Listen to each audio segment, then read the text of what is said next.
Morning, सुप्रभात, नमस्कार, आदाब और जय हिंद। दोस्तों, ये है आपका अपना प्रिय आरजे आदि आदि का शब्द मुंबई मानुस और आपके लिए लेकर आया है आपका मनपसंद प्रोग्राम पॉजिटिव कर्मा। आज एपिसोड नंबर है 317, रविवार का दिन और दिनांक है 21 मार्च। जीवन उन लोगों के लिए सर्वश्रेष्ठ है जो इसका आनंद ले रहे हैं, उन लोगों के लिए मुश्किल है जो इसका विश्लेषण कर रहे हैं और उन लोगों के लिए सबसे खराब है जो इसकी आलोचना कर रहे हैं। हमारा दृष्टिकोण ही हमारे जीवन को परिभाषित करता है। इसलिए दोस्तों, अपने दृष्टिकोण को बदलिए, यानी कि अपनी सोच को बदलिए। जिंदगी में कसम, कदम और कलम बहुत सोच समझ कर उठाने चाहिए। अल्फाज ही सब कुछ होते हैं, दिल जीत भी लेते हैं और दिल चीर भी देते हैं। इसलिए कहते हैं always think before you speak, यानी कि जो भी आपके शब्द होते हैं उनका अच्छी तरह से इस्तेमाल करना चाहिए।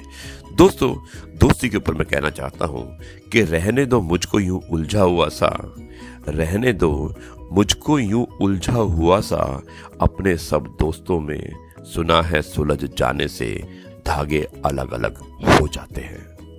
कितना खूबसूरत लिखा है, छोटा सा है लेकिन दोस्ती के ऊपर बहुत अच्छा लिखा है। ये है आपका अपना प्रिय आरजे आदि आदि का शब्द मुंबई का मानुस। दोस्तों, आज रविवार है और रविवार विशेष में आरजे आदि विशेष कुछ अलग हो जाए, उसके अंतर्गत मैं आपको एक बहुत अच्छी कहानी सुनाने वाला हूं और कहानी का शीर्षक है आखिर उस पार जाना है। आप सुनिएगा इस कहानी को। विवेक वर्मा बुल्गारिया सोफिया से उन्होंने भेजी है और मैं धन्यवाद करना चाहता हूं उनको इस अच्छी और शिक्षाप्रद कहानी भेजने के लिए। दोस्तों, एक निर्धन विद्वान व्यक्ति चलते चलते पड़ोसी राज्य में पहुंचा। संयोग से उस दिन वहां हस्त पटबंधन समारोह था, जिसमें एक हाथी की सूंड में माला लेकर घुमाया जा रहा था नगर के अंदर। वो जिसके गले में माला डाल देता उसे 5 वर्ष के लिए वहां का राजा बना दिया जाता था। वो व्यक्ति भी समारोह देखने लगा। हाथी ने उसके ही गले में माला डाल दी। सभी ने जय जयकार करते हुए उसे 5 वर्ष के लिए वहां का राजा घोषित कर दिया। राजपुरोहित ने उसका राज तिलक किया और वहां के नियम बताते हुए कहा कि आपको केवल 5 वर्ष के लिए राजा बनाया जा रहा है। 5 वर्ष पूर्ण होते ही आपको मगरमच्छों व घड़ियालों से युक्त नदी में छोड़ दिया जाएगा। यदि आप में ताकत होगी तो आप उनका मुकाबला करके नदी के पार वाले गांव में पहुंच सकते हैं। आपको वापस इस नगर में आने नहीं दिया जाएगा। वो निर्धन व्यक्ति पहले तो सिहर गया। उसने सोचा कि अभी तो 5 वर्ष का समय है, कोई उपाय तो निकल ही जाएगा। और ये सोचकर उसने 5 वर्ष के समय का आदर किया और उसने 5 वर्ष तक अपनी विद्वता पूर्वक राज्य किया। राज्य की संचालक प्रक्रिया को पूरे मनोयोग से निभाया। इस प्रकार केवल राज्य पर ही नहीं, लोगों के दिल पर भी राज्य करने लगा। जनता ने ऐसा प्रजावत्सल राजा कभी नहीं देखा था। अब दोस्तों 5 वर्ष पूर्ण हुए और नियम अनुसार राजा को फिर से हाथी पर बैठाकर जुलूस निकाला गया। लोगों की आंखों में आंसुओं की झड़ी लग गई थी।